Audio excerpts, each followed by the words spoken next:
ప్రభు యొక్క శరీరమును గూర్చి రక్తమును గూర్చి అపరాధి అగును. కాబట్టి పరీక్షించుకునే వాళ్ళని అలా చేశారు. ప్రభు శరీరం అని వివేచింపక తిని త్రాగువాడు తనకు శిక్ష విధి కలుగుడికై తిని త్రాగుచున్నాడు. ఇందువలన మీలో అనేక బలహీన రోగులు చాలా. అయితే మనలను మనమే విమర్శించుకునే నేడలా తీర్పు పొందకపోదాము. ప్రార్థన చేసుకుందాం. మహాపరిషుద్ధుడు మహాగణను నుంచి నివాసం మా యేసుక్రీస్తుకి లెక్కలేనన్ని వేల వందనాలు స్తుతులు చెల్లించుకున్నాను. నాయన అలాగే సమయంలో నాయన మేము బలలో చేయలేక ముందు ఆయన మమ్మల్ని పరీక్షించుకోవడానికి సరైన చేసుకోవడానికి ఆయన మీకు ఇచ్చిన లేఖ భాగాలకై ఆయన వేల వందనాలు స్తోత్రాలు చెల్లించుకున్నాను. ఆయన నన్ను మీ నోటు బోరుగా వాడుకోనండి. ఆయన మీరే నా నోటుండి ఆయన మీరే మాట్లాడే సహాయాన్ని దయచేయండి. మీరే నడిపించండి. ఆయన యేసు నామమున ప్రార్థిస్తున్నా తండ్రి.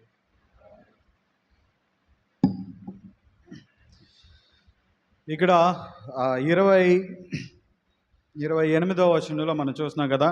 కాబట్టి ప్రతి మనుషుడు తాను పరీక్షించుకోవాలను, అలాగ చేసి ఆ రొట్టెను తినేది ఆ పాత్రలో ఉంది త్రాగవలెను. ప్రతి మనుషుడు పరీక్షించుకోవాలని అలాగ చేసి ఆ రొట్టెను తిని ఆ పాత్రలో ఉంది త్రాగాలని మనం చూస్తున్నాం. అయితే ప్రతి వారం మనం పరీక్షించుకుంటున్నాం. అయితే ఈ దినాన్ని కూడా మనం పరీక్షించుకోవడానికి బైబిల్లో నుంచి కొన్ని లేఖన భాగాలు చూద్దాం. యోహాను సువార్త 1వ అధ్యాయం 1వ వచనం. ఆదియందు వాక్యం ఉండెను, వాక్యము దేవుని యొద్ద ఉండెను, వాక్యము దేవుడై ఉండెను. ఇక్కడ మనం చూస్తున్నాము ఆదియందు వాక్యం ఉన్నదని, వాక్యము దేవుని యొద్ద ఉన్నదని, ఇంకా వాక్యము దేవుడై ఉండెను. ఇక్కడ వాక్యము అంటే ఈ బైబిల్లో ఏదైతే రాయబడి ఉందో అది ప్రతిదీ ఏంటి?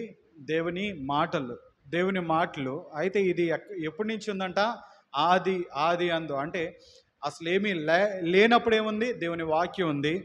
ఇంకా వాక్యము దేవుని యొద్ద ఉన్నదని చూస్తున్నాము. ఇంకా వాక్యము దేవుడై ఉండని, ఈ వాక్యము దేవుడై ఉన్నదని మనం చూస్తున్నాం. అయితే ఈ వాక్యాన్ని మనం ఎన్నోసార్లు ఏం చేస్తుంటాం?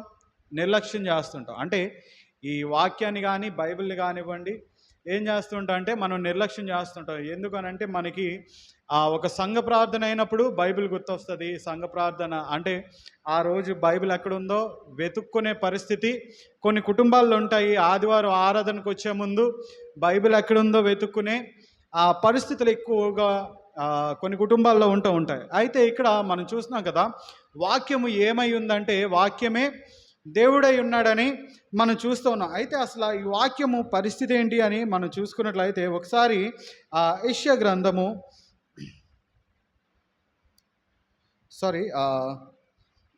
పేతురు రాసిన రెండో పత్రిక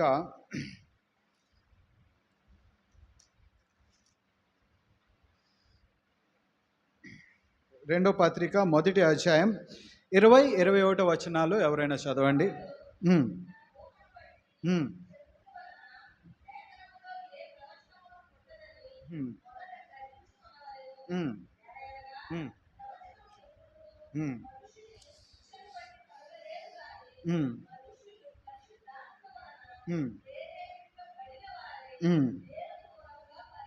చాలు. ఇక్కడ దేవుని వాక్యము ఎలా తయారైంది, అసలు ఈ బైబిల్ ఎలా తయారైంది అని మనం చూసుకున్నట్లయితే ఒకడు తన ఊహను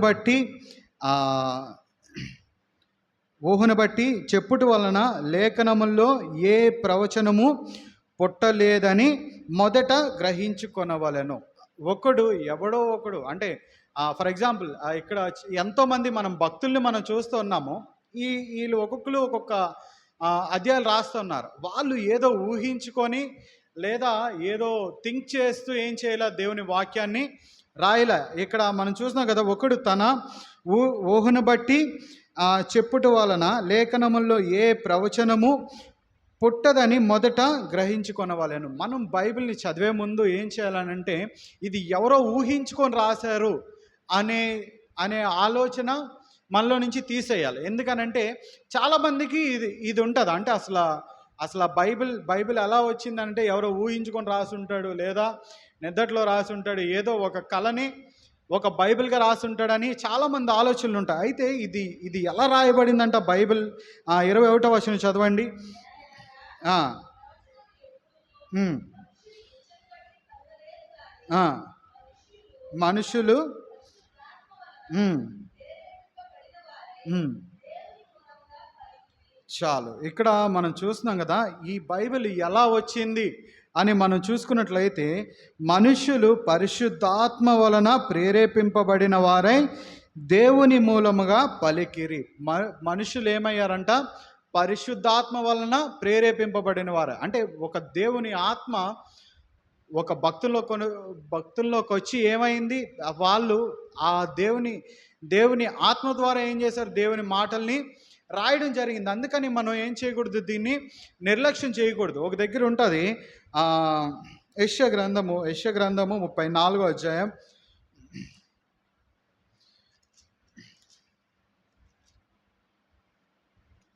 16వ వచనం. ఫస్ట్ లైన్లో మనం చూసుకున్నట్లయితే, యెహోవా గ్రంథమును పరిశీలించి చదువుకొనుడి.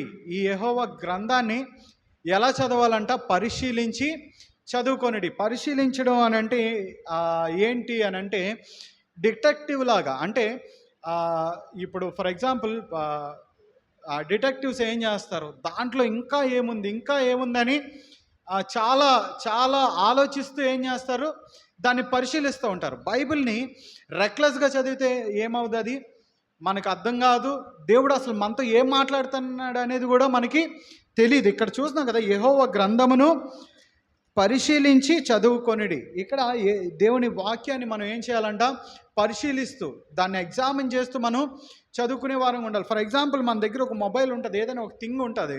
ఇప్పుడు ఈ వాచ్ ఉందంటే దీన్ని మామూలుగా నేను చూస్తే ఇది చాలా క్లీన్గా కనబడుతుంది.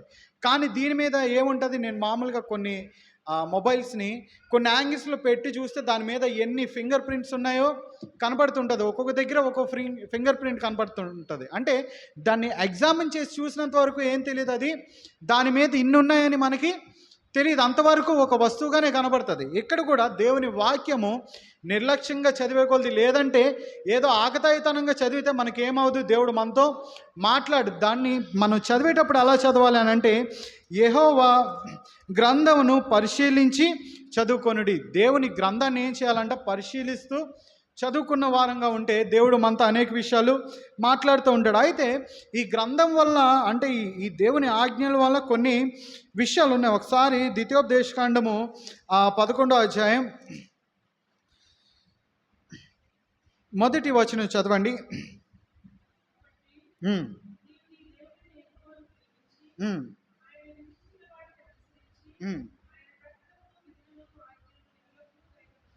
ఇక్కడ మనం చూస్తున్నాము, ఏం చూస్తున్నాం మనం? కాబట్టి నీవు నీ దేవుడైన యెహోవాను ప్రేమించి, మన దేవుడైన యెహోవాని మనం ఏం చేయాలంటే ప్రేమించే వారంగా ఉండాలి.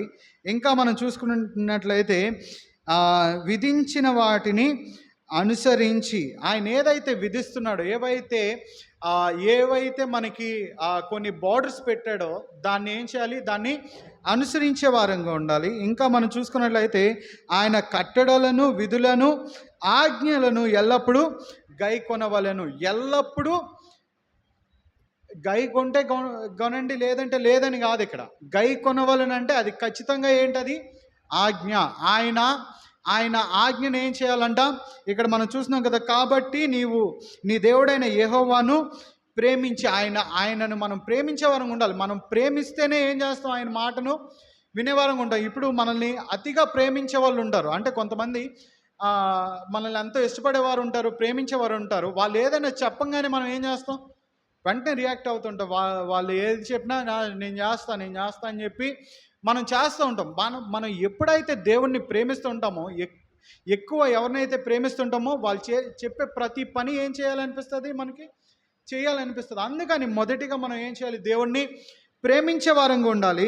ఇంకా విధించి వాటిని అనుసరించే వారంగా ఉండాలి. ఆయన ఏవైతే మనకి కట్టడలు విధించాడో, మనకి ఏవైతే బార్డర్స్ పెట్టాడో దాన్ని మనం ఏం చేయాలి? అనుసరించే వారంగా ఉండాలి. ఇంకా ఆయన కట్టడలను, విధులను, ఆజ్ఞను ఎప్పుడూ గైకొనవలెను. ఆయన కట్టడల్ని, విధుల్ని, ఆయన ఆజ్ఞల్ని మనం ఏం చేయాలంటే ఎప్పుడు కూడా దాన్ని గైకొనే వారం ఉండాలి. ఆయన చెప్పే ప్రతిదీ మనం ఏం చేయాలి, ఫాలో అయ్యే వారంగా ఉండాలి. ఇంకా మనం చూసుకున్నట్లయితే ఈ ఈ ఈ ఇదే ద్వితీయోపదేశకాండం 6వ అధ్యాయం 25వ వచనంలో మనం చూసుకున్నట్లయితే, మన దేవుడైన యెహోవా మనకు ఆజ్ఞాపించినట్లు ఆయన సన్నిధిని ఈ సమస్తమైన ఆజ్ఞలను అనుసరించి మనము నడుచుకొనున్నప్పుడు మనకు నీతి కలుగును. ఇక్కడ ఈ ఈ ఆజ్ఞలను అంటే దేవుని వాక్యాన్ని అనుసరించి నడుచుకుంటే ఏం జరుగుతుంది అని మనం చూసుకున్నట్లయితే, ఈ సమస్తమైన ఆజ్ఞలను అనుసరించి మనము నడుచుకొనినప్పుడు మనకేం కలుగుతుందంట, నీతి కలిగేదిగా ఉంటుంది. అంటే దేవుని వాక్యం ఏం చేస్తుంది, మనల్ని సరిచేస్తూ ఉంది. ఫర్ ఎగ్జాంపుల్, మనం ఇప్పుడు ఈ వాక్యాన్ని చదువుతూ ఉన్నాం. ఈ వాక్యం ఏం చేస్తుంది, మనల్ని సరి చేస్తూ ఉండాలి. అంటే దేవుని వాక్యానికి ఎంత ప్రయారిటీ ఉందో మనం ఏం చేస్తాం, గ్రహించే వారంగా ఉంటాం. ఇక్కడ మనం చూస్తున్నాం కదా, ఆయన ఆజ్ఞలను అనుసరించి మనము నడుచుకొనున్నప్పుడు మనకు నీతి కలుగును. మనకేం కలుగుతుందంటే నీతి కలుగుతుంది, అంతే కదా. ఇప్పుడు కొన్ని విషయాల్లో మనం తప్పిపోకుండా ఉన్నామంటే దేవుని వాక్యం మనకి గుర్తు రావడమే. అంటే ఈ తప్పు చేయకూడదు, ఈ పాపం చేయకూడదు అని చెప్పి ఏం చేస్తుంది, దేవుని వాక్యం మనల్ని హెచ్చరిస్తూ ఉంటుంది. కాబట్టి మనం దేవుని వాక్యం ఏం చేస్తుందంట, మనల్ని నీతిమంతులుగా మారుస్తున్నట్టుగా మనం చూస్తున్నాం. ఇంకా మనం చూసుకున్నట్లయితే ఇదే ద్వితీయోపదేశకాండం 11వ అధ్యాయం 22వ వచనంలో మనం చూసుకున్నట్లయితే, చదవండి.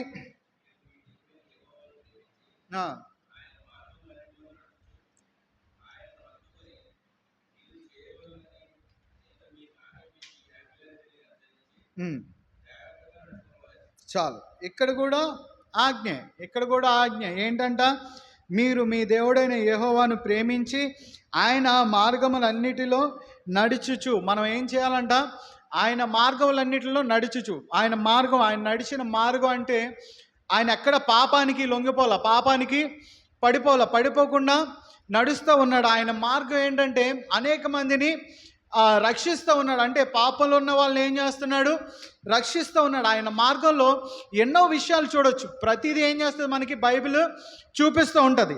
ఆయన మార్గంలో నడుచుచు ఆయనను హత్తుకొని మీరు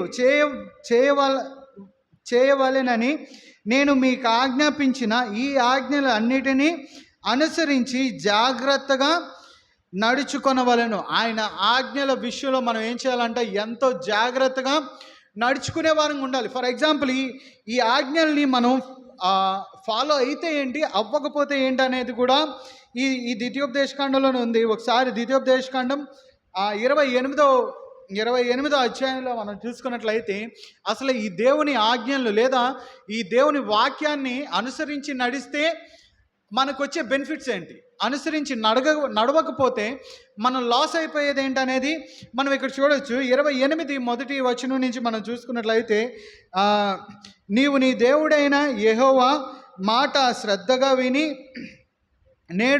నేడు నేను నీకు ఆజ్ఞాపించుచున్న ఆయన ఆజ్ఞలన్నిటినీ అనుసరించి నడుచుకొనిన ఎడల నీ దేవుడైన యెహోవా భూమి మీదనున్న సమస్త జనుల కంటే నిన్ను హెచ్చించును. ఇక్కడ దేవుని ఆజ్ఞల్ని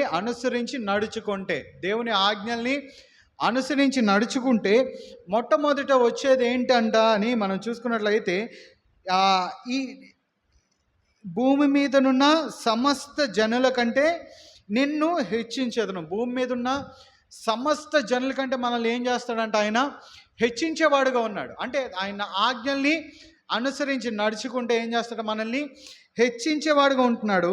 ఇంకా మనం చూసుకున్నట్లయితే, నీ దేవుడైన యెహోవా మాట వినిన ఎడల ఈ దీవెనలన్నీ నీ మీదకి వచ్చి నీకు ప్రాప్తించును. ఈ దీవెనలన్నీ ఏమవుతాయంట, నీ మీదకి వచ్చి నీకు ప్రాప్తిస్తాయని చెప్పి మనం చూస్తూ ఉన్నాము.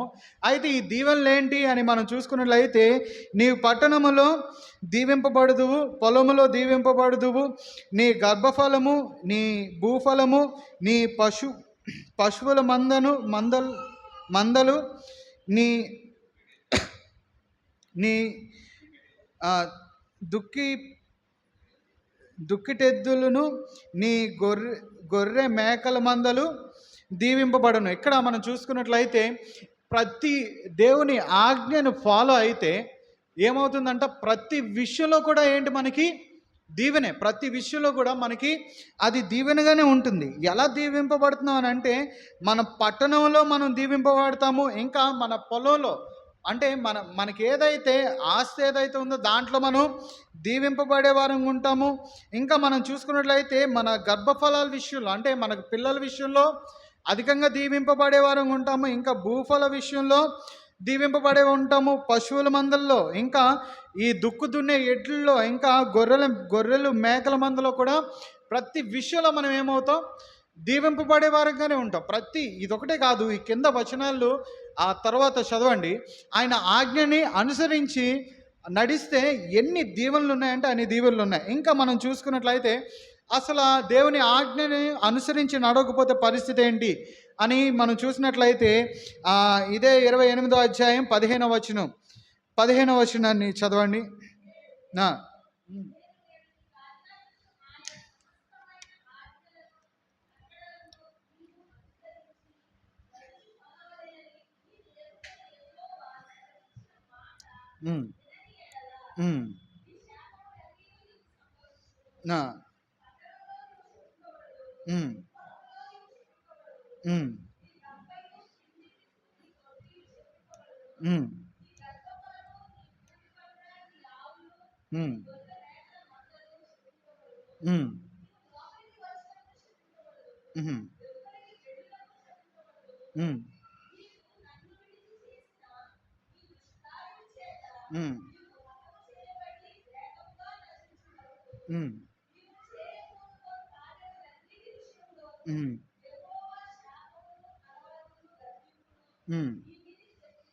చాలు. ఇక్కడ మనం చూస్తున్నాం కదా,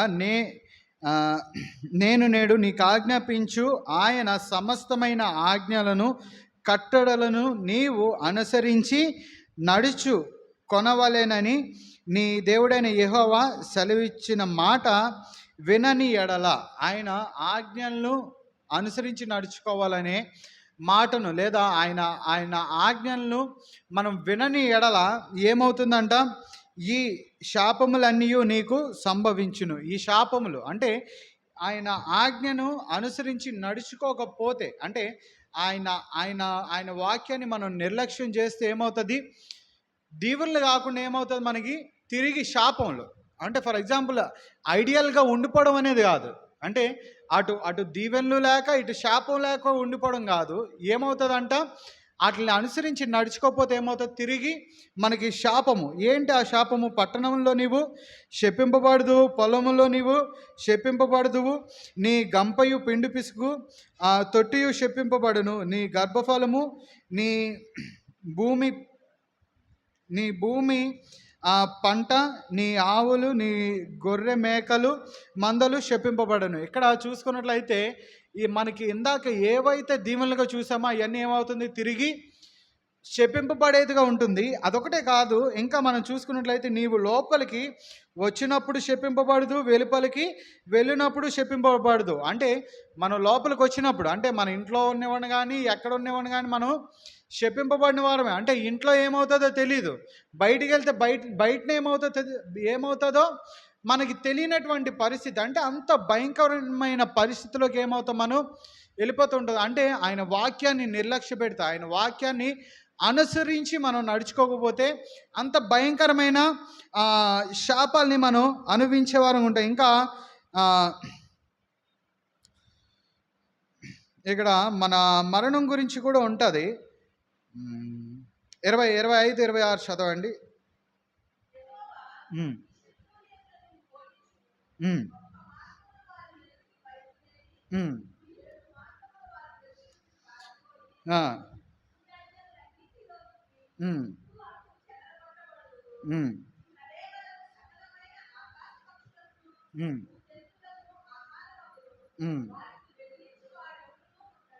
చాలు. ఇక్కడ మనం చూసుకున్నట్లయితే ఎలాంటి భయంకరమైన పరిస్థితి ఉంటుంది అని మనం చూసుకున్నట్లయితే, యెహోవా నీ శత్రువుల ఎదుట నిన్ను ఓడించును.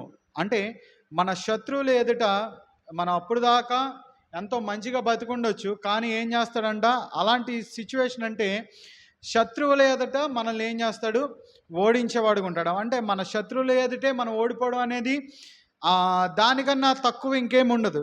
అలాంటి పరిస్థితిలోకి వెళ్ళిపోతామని మనం చూస్తున్నాము. ఇంకా ఒక ఒక మార్గమున వారి ఎదుటికి బయలుదేరి నీవు 7 మార్గముల వారి ఎదుటి నుండి పారిపోయి భూరాజ్యములన్నిటిలోనికి ఇటు అటు చెదరగొట్టబడదువు. ఇక్కడ చూసుకున్నట్లయితే ఆ శత్రువులు ఎదుట మన పరిస్థితి ఎలా ఉంటుందంట, మన పరిస్థితి అటు ఇటు తిరుగుతూ, అంటే ఎక్కడెక్కడికో పారిపోతూ ఉండేటువంటి జీవితంగా మారిపోద్దని మనం చూస్తూ ఉన్నాము. ఇంకా 26లో మనం చూసుకున్నట్లయితే నీ కళేబారము సకలమైన ఆకాశ పక్షులకును భూ జంతువులకును ఆహారముగా వాటిని బెదిరించు వాడెవడును ఉండడు. ఈ మన కళేబరం ఏమవుతుందంట అంటే ఆకాశ పక్షులకి ఇంకా భూలోకంలో ఉండే జంతువులకి ఆహారంగా మన కళేబరం ఉంటుంది. ఇంకా చూసుకున్నట్లయితే వాటిని బెదిరించేవాడును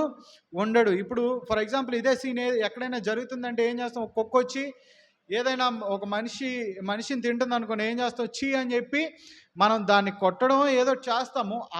అలా మనల్ని మన పరిస్థితి చూసి ఒక్కడు జాలిపడేవాడు ఒక్కడు కూడా ఉండడు. అంటే వీటిని తోలేవాడు కూడా ఉండడు. అంటే అంత భయంకరమైన పరిస్థితి, అంటే దేవుని వాక్యాన్ని మనం నిర్లక్ష్యం చేస్తే. కాబట్టి మనం ఈ దినాన్న ప్రభు బలలో చేయవేసే ముందుగా మనం పరీక్షించుకోవాలి. అసలు మనం దేవుని వాక్యానికి మనం ఇచ్చే ప్రయారిటీ ఏంటి అనేది మనం పరీక్షించుకోవాలి. ఒకసారి యెషయా గ్రంథము 34వ అధ్యాయం 16వ వచనం మొదటి లైన్ని అందరం కలిపి చదువుకుందాం.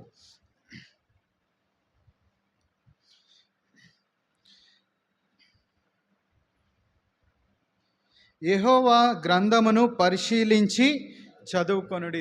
దేవుని గ్రంథాన్ని పరిశీలించి చదువుకునే వారంగా ఉండాలి. అలాగే యోహాను సువార్త 1వ అధ్యాయం 1వ వచనాన్ని అందరం కలిపి చదువుకుందాం. ఆది యందు వాక్యము ఉండెను, వాక్యము దేవుని యొద్ద ఉండెను, వాక్యము దేవుడై ఉండెను. ఇక్కడ ఈ 2 వచనాల్ని మనం ఎంతగానో గుర్తుపెట్టుకోవాలి. ఎందుకనంటే ఈ వాక్యము సింపుల్ విషయం కాదు. ఒక ఆఫ్టర్ ఆల్ ఒక పుస్తకం అని అనుకోవచ్చు, కానీ ఇదేంటంటే దేవుని మాట. దేవుడు ఏదైతే మాట్లాడాడో అవి ప్రతి ఒక్కటి దీంట్లో ఉన్నది. ఇది మళ్ళీ ఎలా దీంట్లోకి వచ్చింది అని మనం చూసుకున్నట్లయితే దేవుని భక్తుల్ని ఏం చేశాడు దేవుడు, ఆయన పరిశుద్ధాత్మ ద్వారా వారిని ప్రేరేపించి రాయబడిన పుస్తకం ఏదైతే ఉందో అది బైబిల్. కాబట్టి మనం ఈ బైబిల్ని చదివేటప్పుడు కానీ ధ్యానించేటప్పుడు కానీ మనం ఏం చేయాలి, చాలా జాగ్రత్తగా దీన్ని పరిశీలిస్తూ మనం చదివేవారంగా ఉండాలి. దీంట్లో ప్రతి వాక్యం ఏదో ఒకటి తెలియజేస్తుంటుంది. ప్రతి వాక్యం కూడా ఏదో ఒకటి మాట్లాడుతూ ఉంటుంది. అంటే దీంట్లో ఉన్న డెప్త్ మనం ఏం చేయాలి, పరిశీలిస్తూ చదివితే కానీ అది మనకు అర్థం కాదు. అంటే ఒక డిటెక్టివ్ మెథడ్లో మనం దీన్ని చదివితే దీంట్లో ఉన్న డెప్త్ ఏంటో మనకు అర్థమవుతుంది. దేవుడు అసలు ఏం మాట్లాడుతున్నాడు అనేది మనకు తెలుస్తూ ఉంటుంది. ఏదో ఒక సంఘ ప్రార్థన రోజు మనం బైబిల్ తీసాము, లేదా ఆదివారం మందిరానికి వచ్చే ముందు మనం బైబిల్ తీసామన్నట్టుగా కాకుండా దినదినము మనం దేవుని వాక్యాన్ని ఎప్పుడైతే చదువుతూ ఉంటామో దేవుడు ప్రతి విషయంలో కూడా మనతో మాట్లాడేవాడుగా ఉంటాడు. కాబట్టి ఈ దినాన్న మనం బలలో చేయవేసే ముందుగా దేవుని వాక్యానికి మనం ఇస్తున్న ప్రయారిటీ ఏంటి అనేది మనం పరీక్షించుకోవాలి. ఇది ఉట్టి మాటలు కాదు, లేదా ఏవో ఇప్పుడు ఈ కవులు రాస్తారు కదా, ఊహించుకొని ఏం చేస్తారు, పాటలు రాసేవాళ్ళు చాలామంది ఉంటారు. అలా రాసింది కాదు ఇది. కాబట్టి ఇది ఏమై ఉందంటే ఆది యందు వాక్యం ఉండెను, వాక్యం దేవుని యొద్ద ఉండెను, వాక్యమే దేవుడై ఉండెను. ఈ వాక్యం ఏదైతే ఉందో ఇదే దేవుడు మనకి. కాబట్టి మనం ఏం చేయాలి, దీన్ని ఎంతో పరిశీలిస్తూ మనం చదివే వారంగా ఉండాలి. దీనికి ఇచ్చే ప్రయారిటీ ఏంటనేది మనం ఈ దినాన్న బలలో చేయవేసే ముందుగా మనం పరీక్షించుకుందాం. మనం సరి చేసుకొని ప్రభు యొక్క శరీరంలో మనం చేయవేద్దాం. దేవుడి వాక్యం దీవించును గాక.